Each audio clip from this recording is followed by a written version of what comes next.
Today is our first full day on scene. Our investigative team will be on scene as long as it takes in order to obtain all the perishable evidence and all the fact-finding that is needed to bring us to a conclusion of probable cause. Our mission is to understand not just what happened, but why it happened, and to recommend changes to prevent it from happening again. Breaking right now on WCNC Charlotte at 4, the NTSB just finishing up a press conference as they continue to investigate a deadly mid-air collision between an American Airlines flight and military helicopter.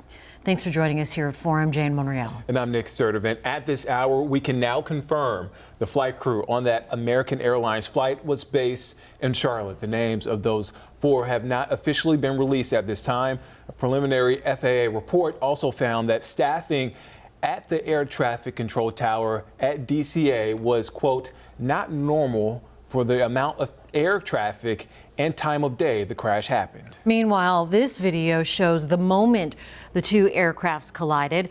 Federal investigators say all 67 people involved in the crash are presumed dead. That includes 60 passengers and 4 crew members on the American Airlines plane and 3 members of the military on the Black Hawk. Today, President Donald Trump speaking from the White House about the tragedy. The work has now shifted to a recovery mission. Sadly, there are no survivors. This was a dark and excruciating night in our nation's capital and in our nation's history, and a tragedy of terrible proportions. Also this afternoon, Charlotte Mayor Vi Lyles offering her condolences to members of the Charlotte community who died in the crash. Meanwhile, emergency responders are continuing their recovery efforts in the Potomac River. Investigators stressing that it'll take time to get all of these answers. NBC's Jay Gray has the latest. Teams continue to search the bitter cold waters of the Potomac. Their mission now shifting from rescue to recovery. At this point, we don't believe there are any survivors from this accident. A horrific midair collision. Crash. This is Alert 3. An American Airlines regional jet on final approach to Reagan National Airport with 60 passengers and 4 crew members, and an Army Black Hawk chopper, 3 soldiers on board during what's described as a routine training flight, both aircraft exploding into a fireball at impact. We will look at the aircraft, we will look at the helicopter, we will look at the environment in which they were operating in. Investigators stress finding a cause is going to take some time.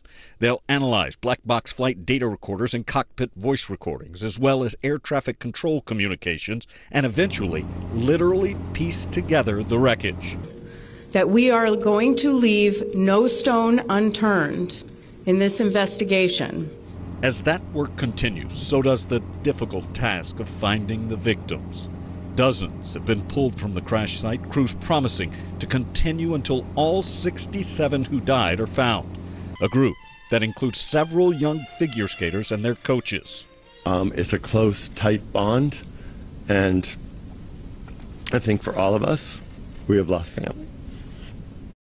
Overwhelming loss that so many families are dealing with right now. And back to the investigation now, where officials say they have not at this point found either the data recorders or voice recordings from either flight, though they're confident that will happen. They're also focused on just how busy the airspace is here at National. The main runway is the busiest in the country with 800 takeoffs and landings every day.